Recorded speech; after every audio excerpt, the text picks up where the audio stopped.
Hello बच्चों, future coaching classes के YouTube channel पे आपका स्वागत है। जैसा कि आज हम लोग क्लास 10th के हिंदी व्याकरण की जो मुख्य टॉपिक है, मुख्य जो विषय है भाषा, उसके बारे में जानेंगे कि भाषा है क्या, भाषा किसे कहते हैं, इसके बारे में जानेंगे। यानी हम एक तरह से बोल सकते हैं कि भाषा क्या है। चलिए देखते हैं कि भाषा क्या है। तो भाषा भाषा वह माध्यम है, भाषा वह माध्यम है जिसके द्वारा मनुष्य अपने विचारों को या अपनी भावनाओं को या ज्ञान को या अनुभव को किसके द्वारा व्यक्त करता है दूसरे व्यक्ति के सामने, या तो बोल के, लिख के, नहीं तो संकेतों के माध्यम से।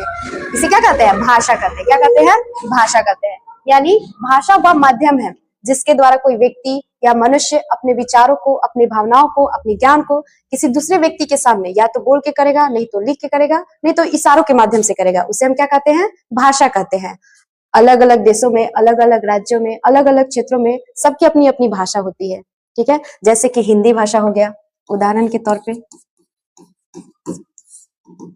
हिंदी, मलयालम,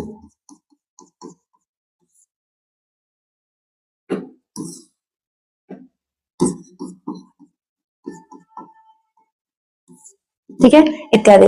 यानी जैसे कि हिंदी भाषा हो गया, मलयालम भाषा हो गया, यानी अलग अलग राज्यों में जो अलग अलग भाषा का प्रयोग किया जाता है, ये अलग अलग क्षेत्र का भाषा अलग होता है। जैसे कि जानते हैं कि मातृभाषा होता क्या है? मातृभाषा किसे कहते हैं?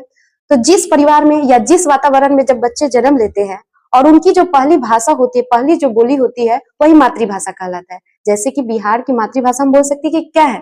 भोजपुरी है। भारत एक ऐसा देश है जो कि बहुभाषिक देश है।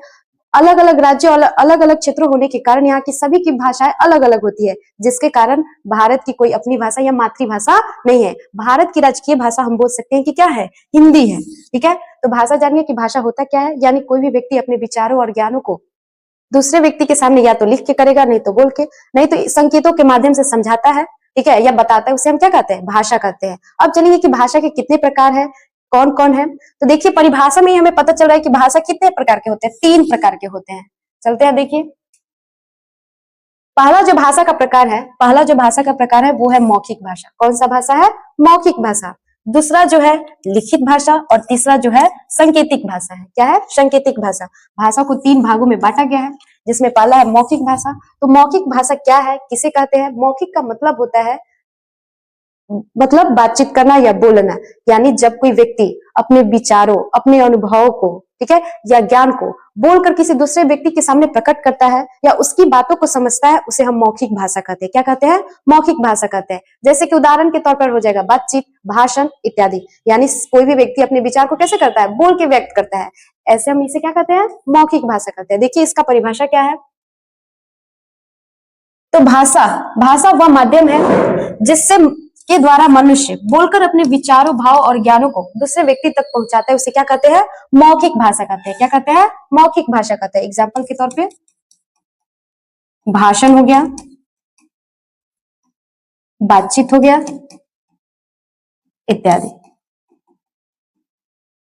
ठीक है, तो समझ गए कि मौखिक भाषा क्या होता है। अब अगला जो है भाषा का प्रकार है वो है लिखित भाषा। कौन सा भाषा है? लिखित भाषा। लिखित भाषा होता क्या है? तो ठीक जिस प्रकार मौखिक भाषा है ना, उसी प्रकार लिखित भाषा है। बस अंतर इतना है कि मौखिक भाषा में हम लोग बोल के अपने विचारों को प्रकट करते हैं, और लिखित भाषा में हम अपने विचारों को, अपने ज्ञान को या अनुभव को लिखकर दूसरे व्यक्ति के सामने प्रकट करते हैं। तो ऐसे भाषा को हम लोग लिखित भाषा कहते हैं। देखिए, इसका परिभाषा क्या है। भाषा का वह माध्यम या भाषा वह माध्यम है जिसके द्वारा मनुष्य अपने विचारों को, अपने अनुभवों को, ज्ञानों को लिखकर व्यक्त करता है या दूसरे व्यक्ति को समझाता है। वैसे भाषा को हम लोग लिखित भाषा कहते हैं। कौन सी भाषा कहते हैं? लिखित भाषा कहते हैं। यानी जब हम इतिहास पढ़ते हैं, किसी व्यक्ति के बारे में जानना चाहते हैं, तो भाषा के कौन से माध्यम के द्वारा जानते हैं? ये लिखित भाषा के माध्यम के बारे में जानते हैं। उनके बारे में कि उनका गुण कैसा था, वो किस प्रकार के व्यक्ति थे, ठीक है, तो वो किसके माध्यम से जानते हैं? तो लिखित भाषा के माध्यम से जानते हैं। इसके अंतर्गत जैसे में इसका एग्जाम्पल आ जाएगा। देखिए,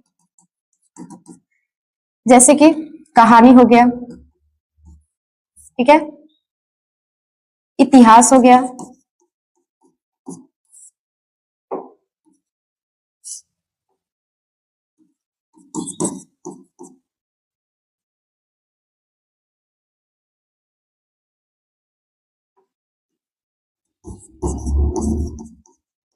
हो गया, ठीक है। तो ऐसे भाषा को हम लोग क्या कहते हैं, लिखित भाषा कहते हैं।